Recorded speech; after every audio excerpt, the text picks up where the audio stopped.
Guys, welcome to my new video. So आज आयुष साथ में है, क्योंकि जो टॉपिक है वो आइल्स के बारे में, और आइल्स में आयुष का बहुत अच्छा स्कोर आया था। सो इसके 3 पार्ट में तो 8.5 आए थे और एक में 6 आए थे। सो ओवरऑल 8 बैंड्स आए थे इसके। तो मैंने सोचा कि बहुत सारे लोग मुझे आइल्स के बारे में पूछते, पर लेकिन मैंने आइल्स तो दी नहीं, बट इसको एक प्रॉपर एक्सपीरियंस है। बहुत सारे लोगों को क्वेरी होता है कि पेन पेपर दें या फिर कंप्यूटर बेस दें। तो बेसिकली इसने पेन पेपर दिया था और उसने कितने टाइम प्रिपरेशंस की, कैसे की, क्योंकि जैसे डोलिंगो मैंने दिया था तो मैंने डोलिंगो पे एक वीडियो बनाई है।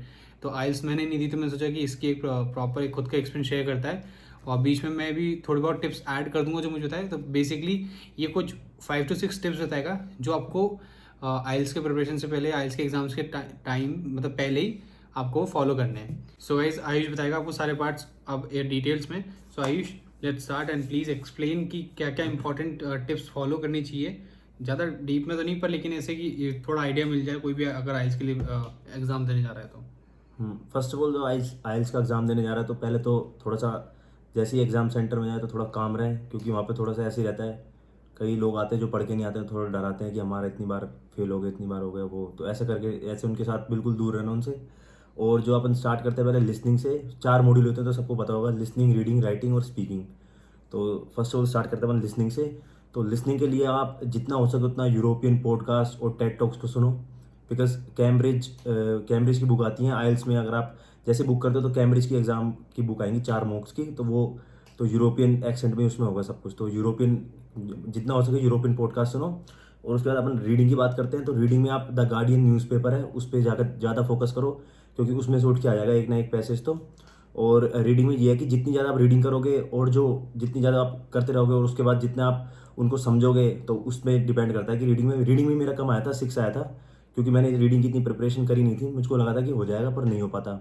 और फिर साथ में टाइमर लगा के पैसेज सोल्व करो, हमेशा 20 मिनट्स का टाइमर लगाओ, तभी पैसेज सोल्व करो। हो सके तो फर्स्ट वाला जो पैसेज होता है जो सबसे ईजीएस्ट होता है उसको 14 या 15 मिनट्स में करने की कोशिश करो, क्योंकि लास्ट वाला बहुत बहुत डिफिकल्ट होता है, लिटरली सच्ची में डिफिकल्ट होता है। और फिर उसके बाद अपन बात करते हैं राइटिंग की। तो राइटिंग में अपने 8 to 9 मेन टॉपिक्स होते हैं, तो उनको आप रिसर्च कर लेना उनके बारे में, जैसे कि एडवांटेज, डिसएडवांटेज, डिसएग्री, एग्री, ये सब वोट एक्सटेंड वाले ऐसे करके, और अपने व्यूज़ वाले, ये सब टॉपिक होते हैं मेन तो। और उसके बाद अपन को इसमें जैसे कि 3 या 4 पैराग्राफ बनाने पड़ते हैं, तो फिर वो आप देख लेना कि कैसे आपको BP1, BP2, जैसे कि बॉडी पैराग्राफ 1, बॉडी पैराग्राफ 2 कैसे कनेक्ट करने, कनेक्टर्स याद करो बेसिकली। जैसे कि 8 कनेक्टर्स तो याद होने चाहिए अलग अलग उसके लिए। और साथ में अपन राइटिंग टास्क, ये राइटिंग टास्क 2 के बारे में बताया मैंने, अब टास्क 1 के बारे में बात करते हैं अपन। तो उसमें बेसिकली पहले सबसे पहले 5 मिनट ग्राफ को एनालाइज करो, एंड देन उसको उस पर अपने प्रिडिक्शंस को लिखो, क्योंकि एनालाइज नहीं करोगे, अगर आप डायरेक्ट लिखने लग जाओगे तो आपको बिल्कुल समझ नहीं आएगा क्या लिखना है क्या नहीं लिखना है। एंड देन उसके बाद अपन स्पीकिंग पे बात करते हैं। तो स्पीकिंग में सबसे इंपॉर्टेंट है वॉइस मॉड्यूलेशन, कि किस पॉइंट ऑफ टाइम पे अपन को वॉइस को ऊंचा करना है, कब नीचा करना है, कब फुल स्टॉप पे कब ब्रेक लेना है, कब कैसे स्टोरी टेलिंग करना है। जैसे एक आता है क्यू कार्ड, तो उसमें स्टोरी बना के बताओ, बिल्कुल प्रॉपर ग्रामर का यूज़ करो। और इसमें भी जितना हो सके उतने डिफरेंट डिफरेंट कनेक्टर्स का यूज़ करो, तो अच्छा स्कोर आ जाएगा। और सबसे इंपॉर्टेंट तो रीडिंग करो, जिसकी रीडिंग अच्छी है वो रीडिंग में अच्छा स्कोर कर लेगा। जैसे मेरा रीडिंग अच्छी नहीं थी, मतलब अच्छी थी नहीं थी ये तो मैं प्रेडिक्ट नहीं कर रहा हूँ, क्योंकि मैंने प्रिपरेशन करी नहीं थी लिटरली रीडिंग की। तो बस वो देख लेना आप अपने हिसाब से।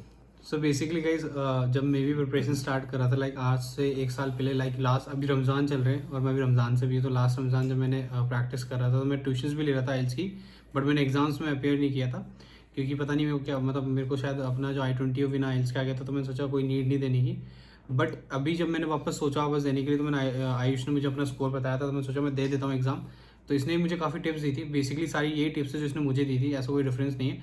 बट मैं आपको एक सजेशन दूंगा कि कभी जल्दीबाजी ना करो कि सोचो कि आप 5-6 दिन में हो जाओगे। तो हम तो थोड़े से सनकी, हम तो 1 दिन में 1 घंटे में भी देने, मतलब मूड हो जाता है ना, तो हम 1 दिन में भी दे देते हैं। इवन डोलिंगो वगैरह ये भी ऐसा ही, मतलब इसने 7-8 दिन करीब प्रिपरेशन दे दिया इसने कोई आइल्स का।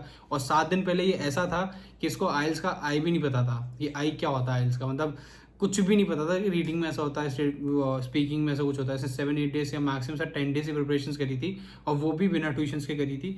सो अगर आप चाहते हो, मतलब अगर आप में है विल कि आप 4 to 6 आवर्स 7 आवर्स की सिटिंग दे सकते हो, तो इसने हर दिन अबाउट 4 to 6 आवर्स की सिटिंग दी है, जो कि अगर आप चाहो तो उसको महीने में बांट दो 2-2 घंटे, और आप चाहो तो 7 डेज से 4-4 आवर्स की सिटिंग दे दो, डिपेंड आप पे करता है। अब एक क्वेरी बहुत ज़्यादा आती है लोगों की कि अगर हमको इंग्लिश नहीं आती तो हम कैसे आइल्स है, तो अब ये तो बहुत ही एक डिफरेंट केस हो गया। कि इंग्लिश नहीं आती तो कैसे करें। अब इंग्लिश नहीं आती तो पहले इंग्लिश सीखो फिर इस पे आओ, क्योंकि ये दूसरा पार्ट हो गया। पहले नॉर्मल इंग्लिश आपको आनी चाहिए, तभी आप डुओलिंगो और आइल्स दे पाओगे।